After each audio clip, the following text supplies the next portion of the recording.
Is your liver dying? The fastest way to reverse fatty livers naturally. If you've been informed that you have fatty liver disease or non-alcoholic fatty liver disease, the good news is that it's entirely reversible. In this video, I'll guide you through the exact steps to not just reverse it but to see noticeable changes in just a few weeks. I'll provide practical advice on the foods to include and avoid to heal your liver. Towards the end, I'll discuss additional measures you can take to enhance your liver health, and we'll delve into the best supplements to aid your liver recovery and return to normal. Let's dive in. To understand how to reverse fatty liver disease, we first need to recognize its root cause. Excessive consumption of sugars, particularly fructose and sucrose, primarily triggers fatty liver disease. The intake of both fructose and sugar initiates a series of changes in our bodies, leading not only to a fatty liver but also to other conditions like diabetes, heart disease, dementia, and even certain cancers. What sets fructose apart is its unique effect on leptin. Leptin is a hormone released after a meal to signal fullness to our brains. Surprisingly, consuming fructose doesn't trigger a normal response in our brains, indicating that we're full. This makes it easy to overeat. Adding to the issue, continued fructose consumption leads to the development of leptin resistance, causing persistent hunger and impaired satiety, even with foods other than fructose. A study in the American Journal of Clinical Nutrition discovered that just 7 days of a high fructose diet increased lipid deposition in the liver and decreased liver insulin sensitivity. Now, how can we avoid fructose? Fructose is a simple sugar commonly found in honey, fruits, and root vegetables. Humans have been consuming these for hundreds of thousands of years without posing health risks until we began consuming manufactured fructose and sugar in large quantities. While most fruits and vegetables contain fructose, our intestines can inactivate about 4 to 5 grams of fructose, which is the typical amount found in vegetables.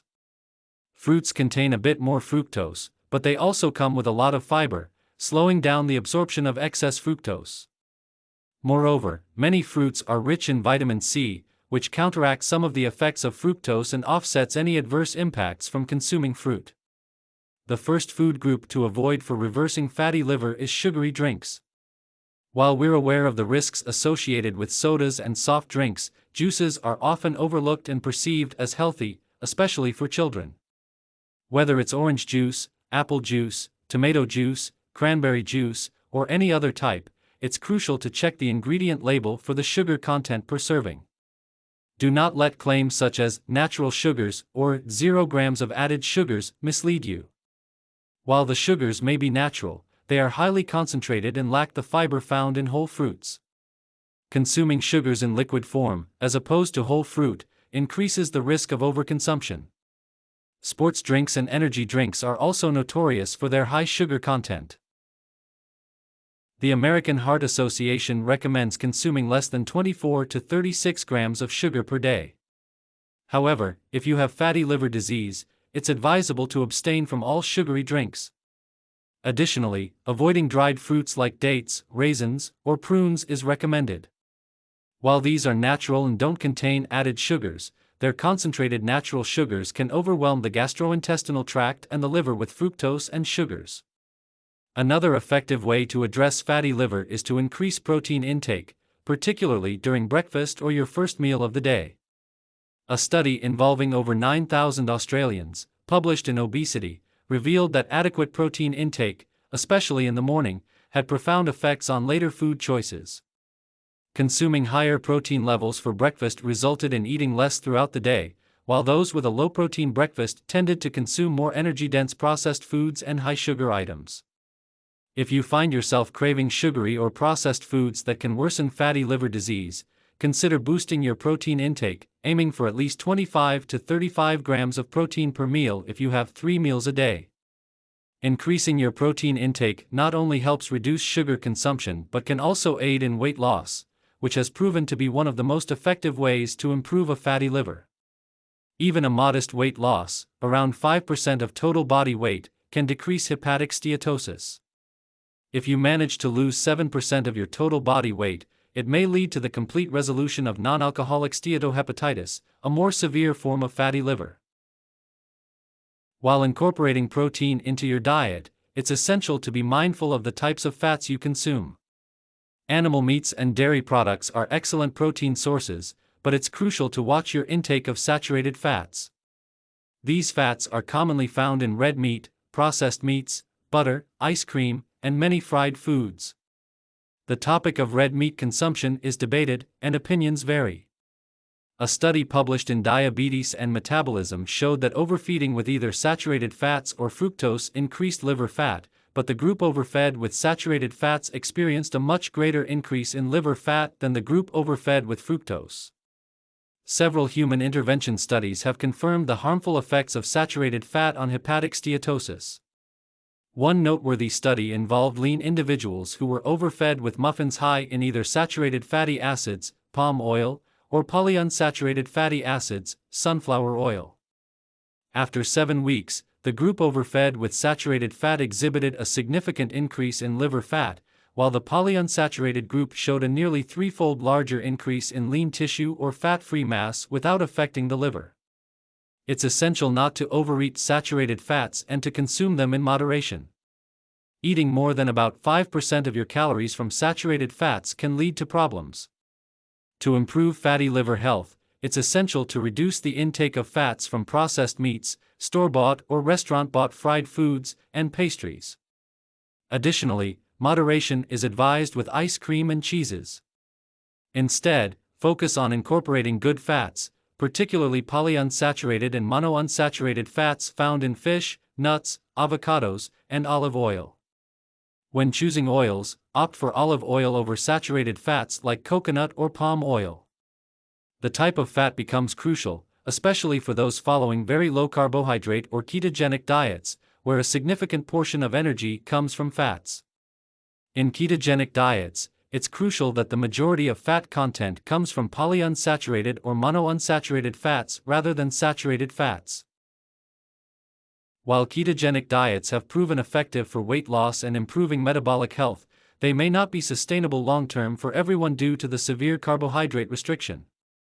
However, the good news is that cutting out carbs entirely is not a prerequisite for reversing fatty liver disease. The focus should be on the quality and type of carbohydrates consumed. Opt for low glycemic index carbohydrates that do not cause drastic blood sugar fluctuations. While lowering overall carbohydrate intake is generally beneficial, there's less concern about consuming lower glycemic index carbohydrates found in legumes, dairy, vegetables, or fruits. It's advisable to avoid high glycemic index carbohydrates like white bread, white rice, most breakfast cereals, and processed potatoes such as French fries or chips. To sum up, to effectively reverse fatty liver disease, it's crucial to abstain from alcohol and engage in regular physical activity, aiming for at least 150 minutes of moderate-intensity exercise per week, including resistance training or muscle-building exercises, at least 2 days a week. These lifestyle changes, combined with dietary adjustments, can lead to positive changes in liver biomarkers within a few weeks, as observed in the discussed studies. The goal is to prevent the progression of fatty liver to more severe forms like non-alcoholic steatohepatitis and ultimately fibrosis or cirrhosis, where a liver transplant may become the only option. While supplements are not necessary to address fatty liver if you adopt the right dietary approach with whole foods, some supplements show promise in expediting recovery. Vitamin E supplementation at 800 international units a day has been associated with a significantly higher rate of improvement in steatohepatitis compared to a placebo. However, it's important to discuss vitamin E supplementation with your doctor, as high doses, exceeding 400 international units per day, have been inconsistently linked to an increase in all-cause mortality and an elevated rate of prostate cancer. Therefore, vitamin E supplementation recommendations are usually reserved for patients with more advanced fatty liver disease. In addition to vitamin E, omega-3 fatty acids, particularly from fish oils like DHA, can be beneficial for a fatty liver. A meta-analysis in Clinical Nutrition in 2018 demonstrated that omega-3 supplementation was associated with improved liver markers and a reduction in liver fat. Choline has also gained attention as a potential treatment for fatty liver. A recent case control study indicated an 81% reduction in hepatic steatosis among individuals with a high intake of choline and betaine. However, more conclusive research is needed to determine the effectiveness of choline supplementation, especially for those who are not choline deficient, and at what dosage therapeutic benefits are observed. In the meantime, it's advisable to ensure adequate choline intake through food sources like eggs, including egg yolks, lean meats, dairy, seafood, yogurt, sunflower seeds, and cruciferous vegetables such as broccoli, cauliflower, or cabbage. This is not an exhaustive list of supplements for treating fatty liver, and a separate video will be dedicated to exploring this topic further. I hope this video was informative, and I look forward to sharing more insights in the next one.